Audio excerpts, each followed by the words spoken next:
The Decrypter, Secret of the Lost Manuscript, by Rose Sandy. Prologue, present day, 9:40 p.m. London, United Kingdom. Calla Cress had never been called a coward. Tonight, she wouldn't give anyone that satisfaction. Her shoes slapping against the ground, with a quick snap, she glanced over her shoulder, then stepped off the train at London's St. Pancras International Station. He was following her.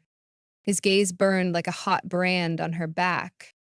Calla calmed her heavy breathing as she made her way along the station's main concourse, clutching her bag to her side. As she approached the glass exit doors, he was right behind her. She patted the shoulder bag she'd carried from Paris and increased her pace, then quickened through immigration. Not only could she lose him in the crowds, but she would also make sure the thug stayed off her tail for good. Calla shuffled through the main foyer of the station, brimming with tired night travelers. They pushed past her. The air was cool and tinged with the scent of smoke and mist, and the street's stillness was a stark contrast to the busyness inside the terminal. St. Pancras, the cathedral of railways that lorded over the city with its Gothic spires, towered above her. Her eyes tracked to where the arched glass ceiling merged with London's growing skyline. In a motion as automatic as the turning of an hourglass, she moved. Her limbs weakened as she shook off the numbness in her hands and the tingling under her skin. She pressed on with labored breaths and felt the terrible, painful results of running for so long. The balls of her feet screamed for relief, for rest, for anything that would slow the pounding of her stride. Gasping for breath, Calla turned back to look over her shoulder and stared into the night, wondering if she should have stopped to phone the police. Her tendons tightened as they protested against the harsh treatment they had received. Calla held herself upright, bracing against the chill of the night. With resolute breath, she whisked down Euston Road toward Camden Town Hall, which stood next to a barely visible underground garage. With shaky legs and a hungry desire to escape, Calla set off for the underground parking lot behind Camden Town Hall, her muscles burning with every step. Her arms and shoulders tensed as she pushed hard on the door. She stood there, listening to the sound of a car's tires rolling away. Then she heard footsteps behind her. The sound struck her ears as the parking lot door pushed open. More tightness formed in her abdomen, shooting discomfort through her body and reduce her concentration. She had to move and snap free of the trance while dragging heavy feet across the concrete. Keys rattling in her hand, Calla found her silver Maserati on the lower third parking level, where she'd left it that morning. With a grunt, she slotted the key in the keyhole, sank into the seat, and wove the car out into the bleak street. She slowed the Maserati to a halt at a red light. Her palms rested on the smooth leather, her knuckles pale, but she clamped down on the wheel tightly and didn't let it out of her grasp. Tiny beads of sweat trickled down her forehead and stung her eyes as she shaded the high beams from the car behind her, blindingly bright in a gleaming dark Range Rover. Sure enough, he was there. Brute! The light changed, and she launched off, and her foot slammed on the gas pedal. She checked to see if he would chase, but he stayed in place, watching as she went.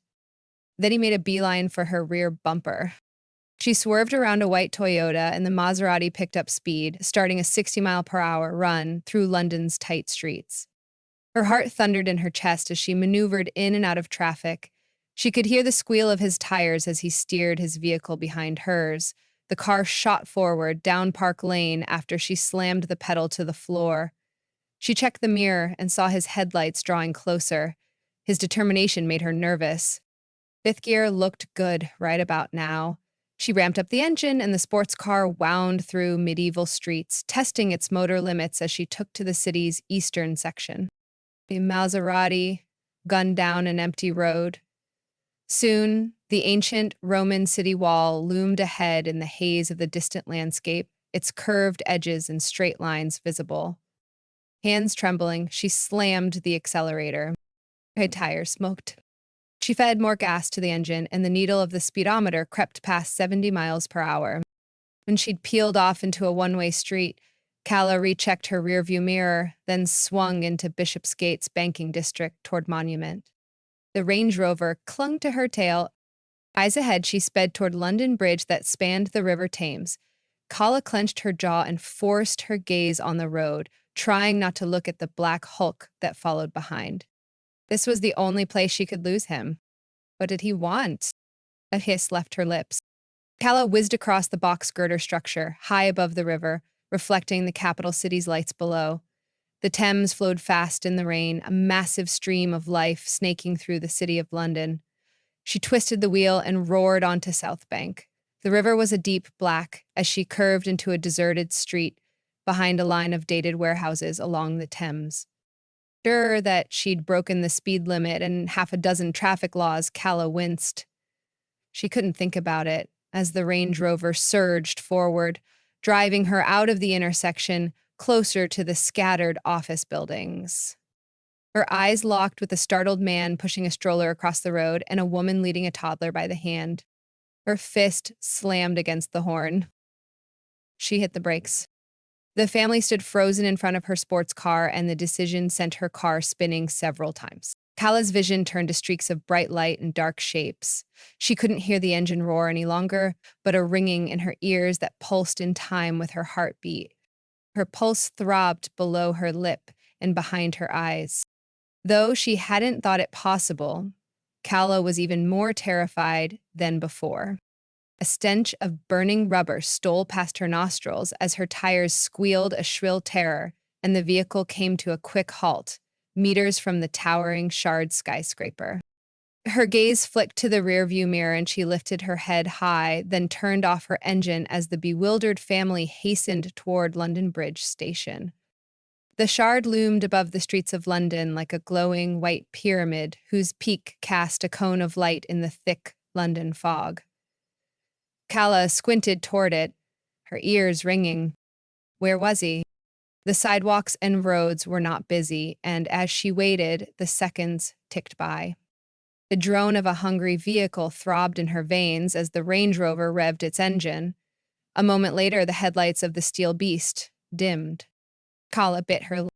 She leapt out of her car, her head snapping left and right, looking for anyone to help but finding only the quiet of the night. A streetlight flickered on and off, giving her an eerie feeling. Despite the warm air, she shivered. Hands on hips, she wanted him gone. Her legs trembled with rage as she marched toward the waiting beast. A figure in dark military attire sprang from the rover, then hastened in her direction.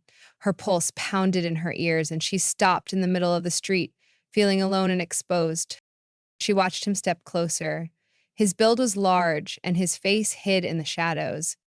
She wiped beads of sweat from her brow, and her breath came in quick gasps as he advanced and lunged. She swung a punch in a full arc. Calla sidestepped the blow as it zipped past her nose, and her pulse vibrated in her fingertips.